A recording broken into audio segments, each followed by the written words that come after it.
Wow, hello everybody. Hello. Look at. How's it going? Okay, not convincing. Not convincing at all. Well, you can wait. Probably they just have started having their coffees right Yeah, of course, of course. I get it. I woke up like half an hour ago. I'm right there with you guys. Yeah. So yeah, plus it's Friday and Vegas, right? Yes, so I think absolutely. Yeah, you can hit the slots after this. Yeah, but Simu, thank you so much for joining us. Welcome to Alibaba.com CoCreate. Thank you. It's so great to be here, and I'm really excited to judge the pitch competition later. I don't know how qualified I am to do it, but I'm very excited. Well, let's check. Do you think that Simu is qualified for being the final judge for our next competition? That's good. I'll take that. All right. I'll take that. She's selling affirmation right there. But we're very excited to have you here. And now, so before we dive into the serious stuff, I've got to ask you, do you get recognized more as Shang-Chi or that familiar-looking guy in the stock photos that we see online? Oh, stock, yeah. The stock, and no, honestly, it's a pretty even split between stock photos, Kim's Convenience, Shang-Chi, and Barbie. So I've been very fortunate to have a lot of really iconic roles in my career. But it was the stock photos that started it, man. I was broke, I was at home. I answered an ad on Craigslist to be a stock photo model for $100, and it was the worst day of work I ever had. They took like what felt like 1,000 photos of me, and they paid me $100, and then these stock photos have ended up everywhere. I've been on the cover of textbooks, I've been in like window panes, I've been on brochures and things like that. And I guess the advice that I have to pass to you is that if you have an opportunity to be a stock photo model, don't do it. Well, it's pure arbitrage on their perspective, because they'll just take your rights and then they can replicate the photos as much as they can. So that was a bad business move, let's say. But you got your face and name out there. Or I should say your face out there. My face, yeah. Yes, yeah. face out there. So let's start right there, actually. So before Marvel, right, before Hollywood, you had what most people would say, the dream job out of college, in a way that you're working in a consulting, top consulting firm. But as we're talking about, within a year, you got let go, you got laid off, right? So you basically... You can say fired. We can say fired. I was fired. Yeah. Right. I mean, and that's kind of what all of us go through, like challenges, ups and downs, right? Yeah. But I think what's interesting for me, I'm sure like that would be the case for most audience, like you really live two different lives in a way that, from the accountant, in a cubicle to a superhero on screen, right? So you look at that moment where your career could have gone one way or another. Yeah. What gave you that courage to step into like this exact opposite of taking that safe job and look for another corporate job, right? And then playing safe? Yeah, Alex, that's a really good question. So yeah, for those of you who don't know, I went to business school, University of Western Ontario in Canada. Pure silence. Okay, no, that's cool. That's cool. No Canadians in the audience. I always try, Okay, I see one person. I see two people. You guys are making my day. So I got a job out of graduation. I worked at Deloitte in Toronto for a grand total of 9 months. I skipped work one day to be an extra on this movie Pacific Rim that was shooting in Toronto, and I turned off my phone, which was a huge mistake. and I got fired a couple weeks later. So yeah, we're talking about just in the hallway, like, how do you go from that to having the confidence or the whatever it is, the instinct to transition and pivot into acting? And I swear to God, at the time, it felt like so much more of a better decision. But looking back 14 years, I'm like, that's got to be one of the stupidest things to ever do. But I think when you're driven by passion and purpose, and obviously at that time I was very interested in film. That's why I wound up on the set of Pacific Rim. I had this overwhelming instinct not to go back into the workforce and do maybe what was the easiest thing, which was just to keep doing what I had been doing. But there was something kind of on the other side that was calling me, and something that, quite honestly, I never felt like I had permission to pursue. And I kind of took this firing as a sign from the universe that maybe it was time to do something for me for once. Because when I look back on a lot of my life decisions that I'd made, a lot of it was to fulfill somebody else's definition of success or what success was. I mean, you talk about how working at a consulting firm or a top firm, it feels like a dream job. And for certain people, it must, I don't doubt that it is. But for me, I can tell you for sure, I was following someone else's playbook.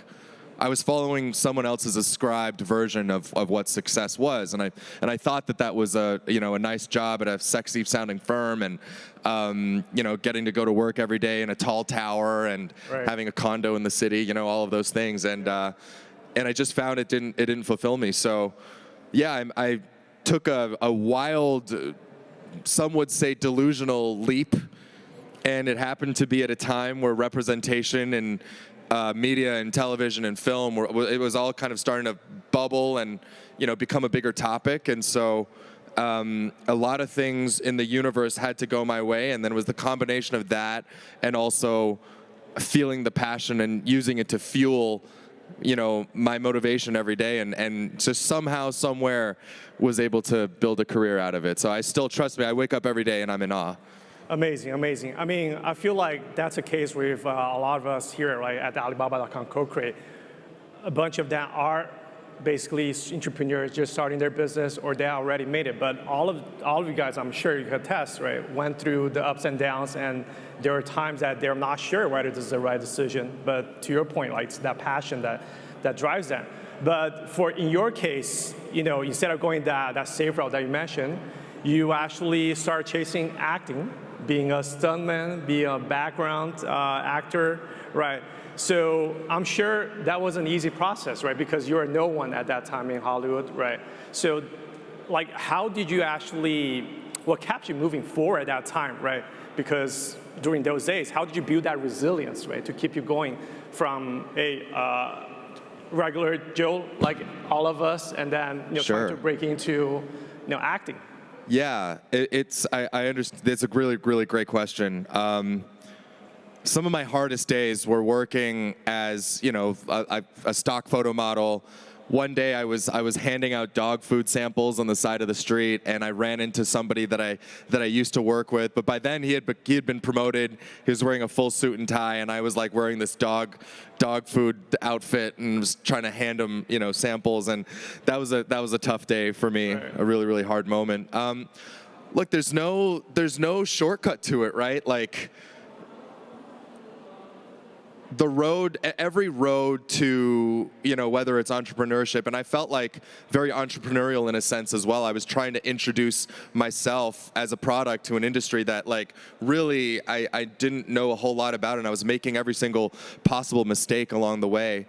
I feel like the resilience came in the form of these small incremental wins, Some of the most incredible entrepreneurs and people that I admire, when you listen to them, they don't talk about building a house. They talk about laying a brick, one brick at a time. And so for me, it was like, okay, I woke up every day, and as long as I had the motivation and the passion, then I knew that I could wake up in the morning and just, whether it was Craigslist or calling my agent or something, I could find every possible opportunity, and I could find a way to be on set. Mm-hmm. And so whether that was being on set as a background extra making minimum wage, that was a win.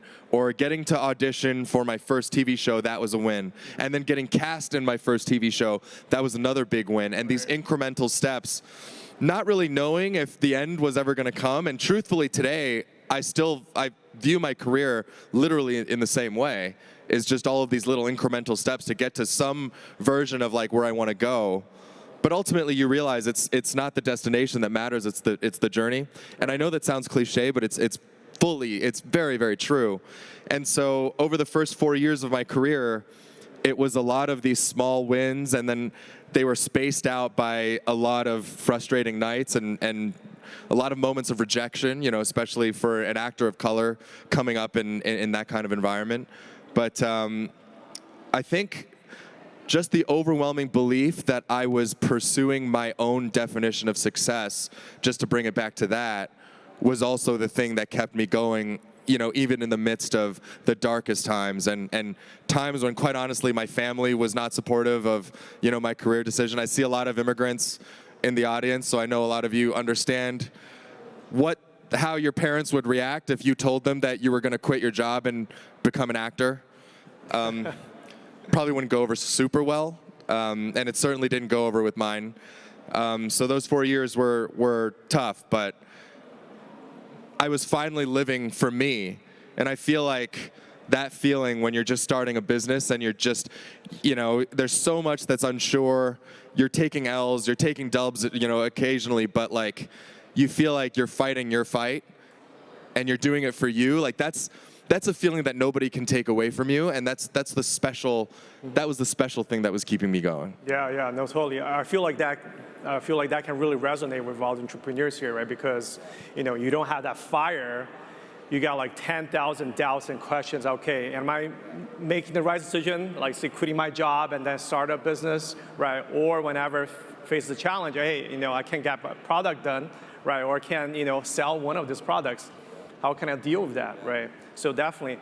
Sorry, can you guys hear me? I know it's kind of noisy out there. Is it okay? I can't tell if I'm resonating with you. Okay, no, that's good. I just got to make sure I've still got you guys. It's good. Awesome. Just checking in. So just going back, so you also, I think another important theme that I felt like, kind of understanding of your career, like you sometimes felt like underestimated, as you mentioned, right? Being an actor of color, right? Or unseen in your early career. So, and then suddenly, you're like the Marvel superhero, right? That's known globally, a role that inspired millions of people. So what did that moment mean to you personally, right? And for the entrepreneurs here, right? Here who are told their idea is too different, hey, you're not fitting to the mold, or that doesn't fit into what you're thinking. What have you learned about that, turning that difference into your biggest strength in a way to keep you going and then breaking to? Yeah, that's a really good question. I used to think that who I was, being Asian Canadian, Asian American, I used to think that was a disadvantage. Coming into the entertainment industry in a place like Canada or America, just really anywhere in North America, you're a visible minority. And it feels like the opportunities are limited in a way for people that look like us. And I guess in learning to see who I am and everything that I stood for, my culture, my heritage, as a superpower, I guess, like as an advantage, really helped frame my career for me. And I'm not just talking about in an esoteric way, but like I really thought about like what it would mean if I was not me and just a person who was fired from a job and then decided to be an accountant. And I think the road, honestly, I think I think entertainment is a tough industry no matter who you are, where you come from. It's always going to be tough. You're going to have a lot of hurdles. But if I wasn't me and I didn't catch this wave of, like rising diversity and representation and people talking about it and people wanting to be represented and being more vocal about it, I don't think I would have had my first several opportunities. Mm-hmm. And so it was the idea that maybe I was capitalizing on a need in the market. Like for some reason that made sense in my business brain. Yeah. I was like, no, don't go where everyone, be something unique and special and different, be differentiated, and then, in the right moment, in the right time, somebody might be looking for exactly that, and that's exactly what happened, And it's crazy because had I given up, and I had that thought many, many times over the first few years of my career of like, man, what am I doing, But had I given up, I never would have been around for, when Marvel Studios decided to greenlight this movie about a very obscure comic book character from the 1970s called Shang-Chi, and I happened to be around, and I obviously knew that this was a very important audition. I gave it everything that I had, and I was incredibly lucky, but I also worked incredibly hard, and then it's like you're at the intersectionality of luck and preparation and opportunity, and then lightning strikes, and like your life changes forever. Just like Shang-Chi with all the superpowers, right? Right. So, and then as you were talking about your business mind, and actually I think that's a great segue. As we know, like you're an actor, you're a celebrity, but what they might not know, you are also a businessman, an investor, entrepreneur yourself, right? You're a builder, right? And you're really stepping into this entrepreneurship community and especially supporting them. So I know that you've been working with a lot of different brands, right? Chinese dumpling brand like Milo, right? You also work with as an investor. You have your own funds, right? As a venture fund. So kind of what put you into that, right? You obviously have your call it day job as an actor, sure. But tell us about the business side. Like how did that evolve, right? And what advice, especially you have for the founders that kind of want to go to that next level, or hey, they want to expand in terms of what they're doing right now as having a day job. Yeah. Well, I guess, having come from where I came from and having gone to business school, I always felt like I had a business mind and an entrepreneurial mind, and it's helped me at a lot of points in this kind of creative career to be able to frame the industry in the way that someone with a business background would be able to. And I think it's really helped me make a lot of decisions and also just keep an important perspective. But at the same time, yeah, I think it's a muscle and it's an itch that continuously I found wanted to be scratched in a way. And while I didn't necessarily want to be in a cubicle every day working as a professional auditor, I thought, it would be really, really awesome to be able to help build businesses with entrepreneurs that I really cared about and I really felt, creatively, philosophically aligned with. And so, being where I am now, having the privilege of having a platform, of having resources, and having the ability to spotlight people, businesses, whatever have you, I kind of feel like, of course, there's some sense of responsibility of like, okay, the world has given you so much, Simu, like, in what manner and how do you see yourself giving back to the world?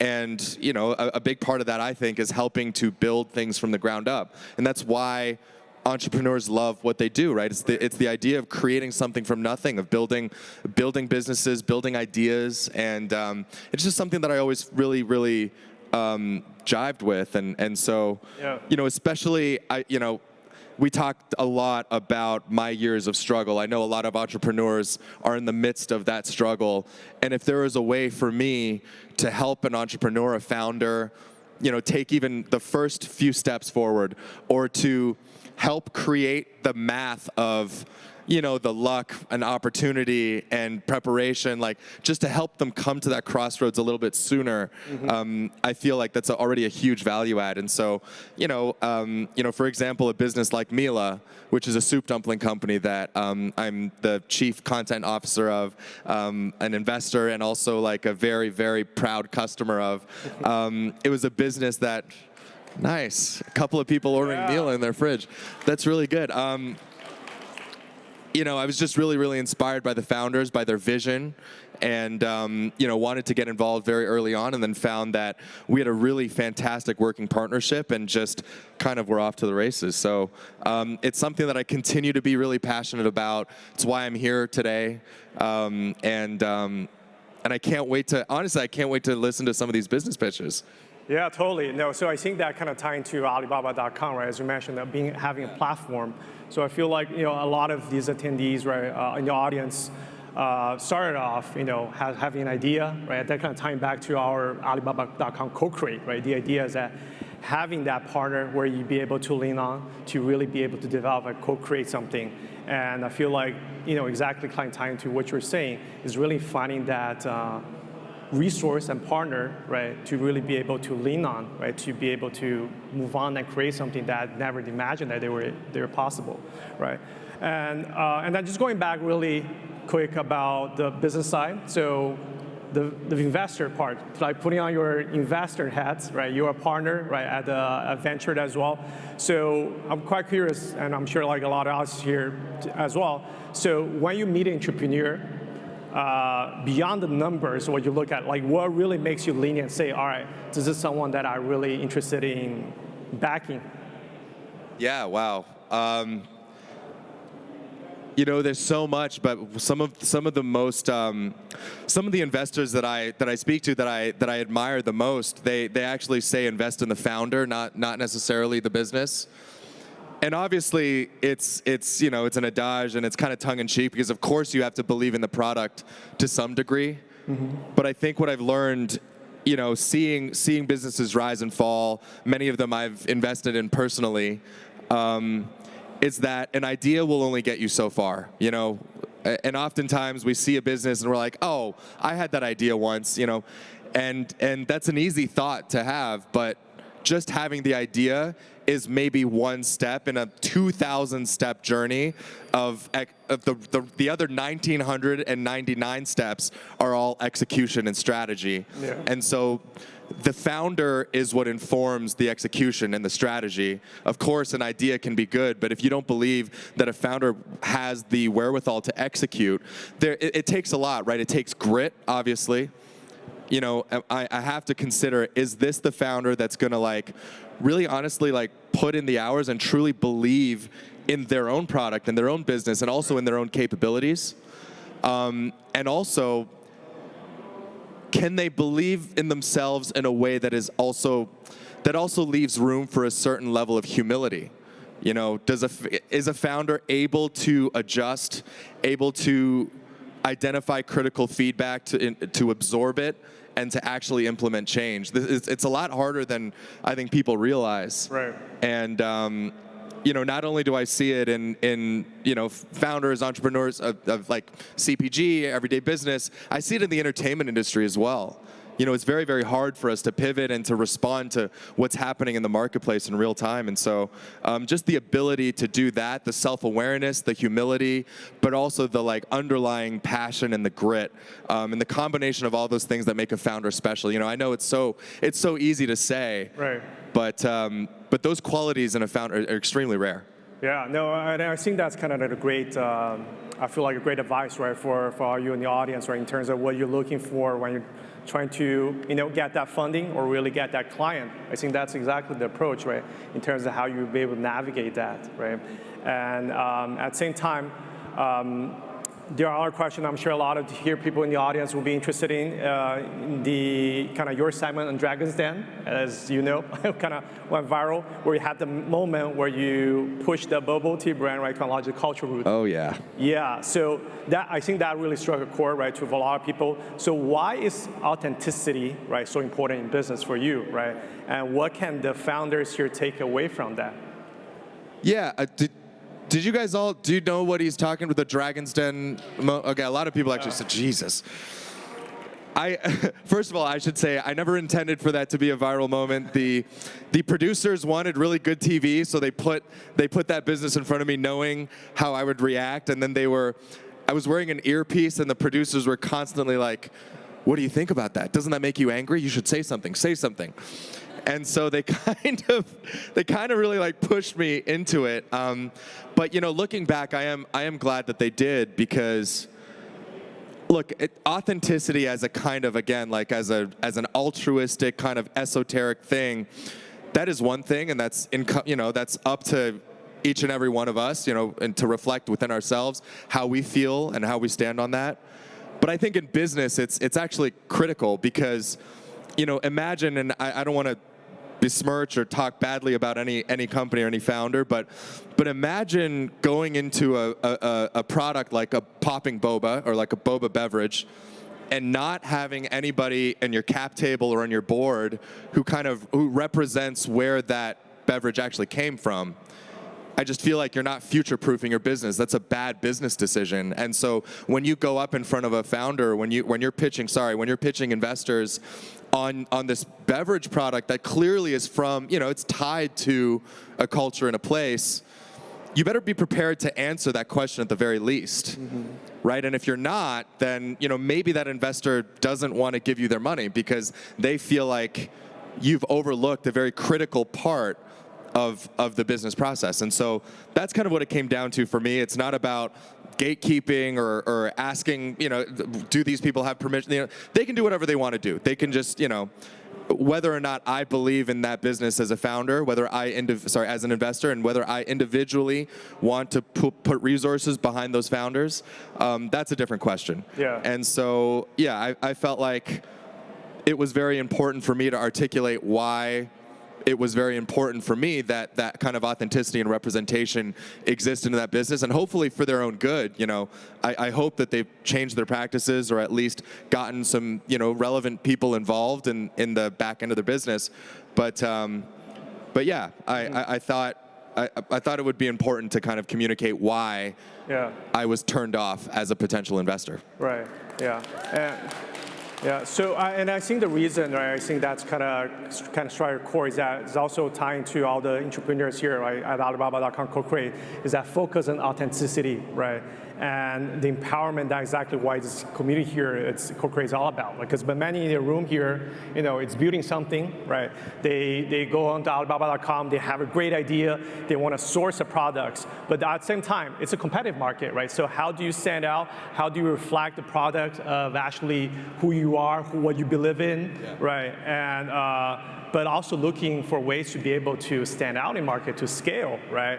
And compete on a bigger stage. And I believe, as well, here, Alibaba.com is a technology platform, right, at the core, with AI and all that's evolving.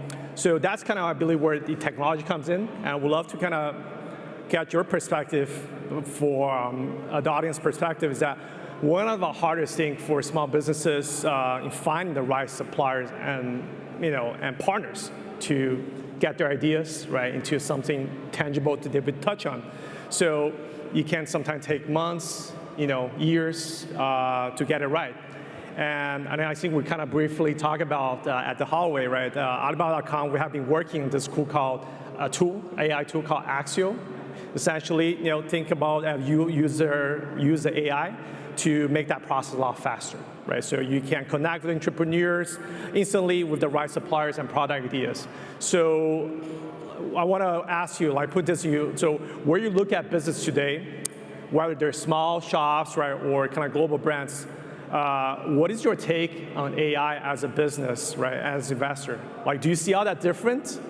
AI tools out there that can kind of be the modern day superpower for a lot of SMBs as you're in Shanxi? You're asking a Hollywood guy for his take on AI. This is tough because if I say the wrong thing, I'm gonna really get in trouble in Hollywood. No, I mean, look, I have to say as a creative, I think and as an art, it's my job to be skeptical about AI, and so I have to be, right. And I think not to say that I, in any way, shape, or form, I absolutely see the potential benefit that it has on every single person, particularly, entrepreneurs looking to scale, entrepreneurs looking to find the right partners. I mean, I totally see that. I take your point. Right. It's just a tough thing for me to endorse wholeheartedly because it lies at the crux of so many important and sophisticated conversations about intellectual property, about fairness, honestly about working class and privilege, and who does AI benefit most at the end of the day, and so I would say as long as the proper safeguards are put in place to ensure that the benefit is maximized by everyday working class people who are just trying to make a living, that's something that I 100% am for. Right. What I am not for is AI making it easier for businesses to cut costs and for, you know what I'm saying, for shareholder profit to be maximized and at the cost of, human right. lives. Yeah, absolutely. No, I totally agree, right? And I think as the audience agree, right? So I think it's really about bringing out efficiencies, right? And I think that's what Alibaba.com is focusing on, right? You're using tools to help the lives, the entrepreneur's life, make it easier for them to source, to find the right suppliers, and to make their idea dreams into something, a reality, right? So I think we're kind of running out of time, but last but not least, Simu, since this is Alibaba.com CoCreate, we have us surrounded by all these entrepreneurs. So everyone in this room essentially is chasing their own dream, right? Just as you shared, whether it's launching a product or building a store or scaling on Alibaba.com, right? So if you had us to start a business today, right, on Alibaba.com, okay, what kind of products or problem would you go after? Oh man, you're putting me on the spot. This wasn't on the list of questions, right? Yeah. Is boba a good one? No, I'm kidding. I'm kidding. You know, Physical product. I honestly, if Mila didn't exist, I think I would love to start a frozen dumpling business. I mean, I think a lot of what I love about that business is the authenticity, the element of it, but not in a way that is insular or exclusive, but in a way of like, I love these soup dumplings and I want to share them with the world. And I want the world to know what like authentic Chinese soup dumplings taste like. And so, when I talk about representation a lot, no matter, you might see me on the red carpet talking about representation, and it's a thing that goes beyond just, being on a screen or faces in a movie. Representation is everywhere, and I think there's, Mila and businesses like that contribute to representation in the grocery store, and I think that's really cool. So I would love to find a way to share my culture with the masses and with the world in a way that maybe hasn't been done before. So I'm thinking dumplings, boba. There's a lot of boba out there. Can we find a way to make it shelf stable but also tasty? What else? No, I think that's a great one already. What would you do? Yeah. Oh wow, I feel like Alibaba, anything is possible. Yeah, I'm putting you back on the spot. No, I mean, anything that you can think of, on Alibaba.com, so we cover 40 plus major categories. So whatever you think like on a day-to-day basis, all right, there is a way to improve that product and make it more convenient. Yeah. I Okay. think, you How can about, make it happen. I just flew in from Hawaii. How about I really like musubi. So how about frozen musubi? Yeah. That could work. That's true. And then, all right, the packaging, right? How do you make that happen, make it appealing? Yeah, All that. that was not loud enough applause for musubi. You guys, musubi's delicious. Yeah. All right. I think they're telling me the time's up. So I promise the last one. What's tougher, trying to be a Shang-Chi or being a Ken with Ryan Gosling? Yeah. Being a Ken is tougher because I have to go to work with Ryan Gosling every day, and that's just a really tough. Oh my God. That's tough competition. All right, he is a hard worker at the gym, and so I never like to be outworked. Right. So it was really tough going to work with him. Awesome. All right. Thank you, Simu. And thank you guys so much. That's CoCreate is about. We can make it, and this story, Simu's story proves, right? Anything's possible, and when we really put our hands and mind into it. So let's give it a round of applause for Simu Liu here. Thank you so much, guys. Thank you.